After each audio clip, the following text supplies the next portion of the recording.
সাপ সম্পর্কে ভুল ধারণাগুলো জেনে নিন। একটা সাপকে মারলে তার জোড়া সঙ্গী কখনোই আপনাকে খুঁজে ধ্বংস করতে আসবে না, চুষে রক্ত বের করবেন এমন চিন্তা ভুলে যান। তারপর সাপে কাটলে সেই ক্ষতস্থান চুষে রক্ত বের করলে ভালো হয়ে যাবে, এটাও ভুল ধারণা। সাপে কাটলে ব্লেড দিয়ে কেটে দিলে বিষ বের হয়ে যায়, এটাও ভুল ধারণা। আজকাল দেশের বিভিন্ন জায়গায় নানা রকম বিষাক্ত সাপের খবর পাওয়া যাচ্ছে। ফসলের মাঠে ঝোপে ঝাড়ে যারা কাজ করতে যাচ্ছেন তাদের অনেকেরই আকস্মিক মৃত্যুর খবর আসে। এজন্যই এ সম্পর্কে জ্ঞান থাকা অবশ্যই জরুরি।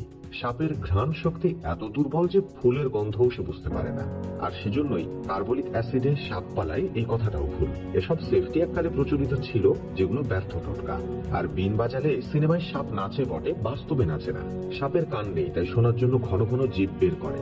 সাপ আপনাকে এটাতে আক্রমণ করতে চায় না। আপনি যদি শব্দ করে হাঁটেন তাহলে সে বুঝবে কিভাবে? সে কারণে সে বারবার জিভ বের করতে থাকে। সাপের বুকের তলায় ফলসের রং আলাদা, সেখানে বিশেষ স্নায়ুতন্ত্র থাকে। মাটির কম্পন বুঝতে পারে, সেটা দিয়ে আপনি কত দূরে আছেন তা মেপে ফেলতে পারে। আপনি সাইজে কত বড় সেটা সে বুঝতে পেরে পালিয়ে যায়। বেলি হাসনাহেনার গন্ধে কখনো সাপ আসে না। হলফ করে বলুন তো, কেউ কি আপনাদের জীবদ্দশায় বেলি কিংবা হাসনাহেনা অথবা গন্ধরাজের তলায় সাপকে পাহারা দিতে দেখেছেন? মনে রাখবেন, সাপের ঘ্রাণ শক্তি খুবই দুর্বল, সে গন্ধ পায় না বললেই চলে। সাপ মাত্রই কিন্তু সিনেমার সর্পরাজ কিংবা নাগ নয় যে সঙ্গী হারার প্রতিশোধ নিতে ছুটে আসবে। সাপ নিম্ন জাতের প্রাণী, এদের মধ্যে রিভেঞ্জ বলে কিছু নেই। তাই বলে ছোট সাপের বিষ নেই এই কথাটা কিন্তু ভুল। সাপের বাচ্চাও কিন্তু যথেষ্ট বিষাক্ত, এক কামড়ে রোগীকে ধরাশায়ী করে ফেলতেও পারে। সিনেমা বলে সাপ দুধ খায়, এমনকি গরুর দুধ খেতে গোয়াল ঘরে হানাও দেয়, সব কথাই ভুল। সাপ ক্ষেতের ব্যাঙ পোকামাকড় এসব খায়, আর সাপে কাটলে ব্লেড দিয়ে কেটে দিলে বিষ বের হয়ে যাবে এই কথাটা তো আগাগোড়াই ভুল। ব্লেড দিয়ে কাটলেন তো বিষকে রক্তের সাথে নিজ হাতারও মিশিয়ে দিলেন বরং।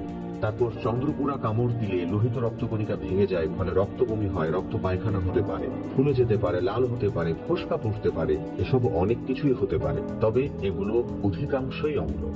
মূলত যেটা হয়, ভয় থেকে হার্ট অ্যাটাকে রোগী মারা যায়।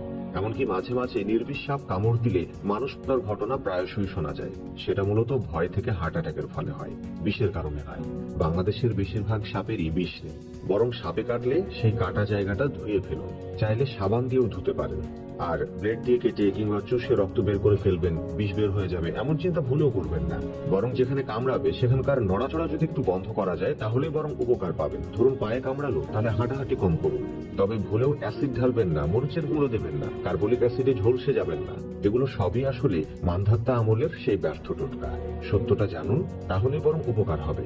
আর সাপে কাটলে ওঝাদের কাছে গিয়ে সময় নষ্ট না করে বরং দ্রুত পার্শ্ববর্তী চিকিৎসালয়ে যান। মেডিকেলের হেল্প নিন, সেখানে বিশেষজ্ঞ রয়েছে, তারাই বরং আপনাকে প্রয়োজনীয় পরামর্শ দিতে পারবে। ওই যে বললাম, বাংলাদেশের বেশিরভাগ সাপই বিষাক্ত নয়। সেক্ষেত্রে এই সকল ভুল ধারণা বাদ দিয়ে সঠিক তথ্য জেনে এবং পাশের মানুষটিকে জানার সুযোগ দিয়ে সচেতনতার মাত্রা বাড়ান এবং সাপে কাটা রোগীর সুচিকিৎসা নিশ্চিত করুন।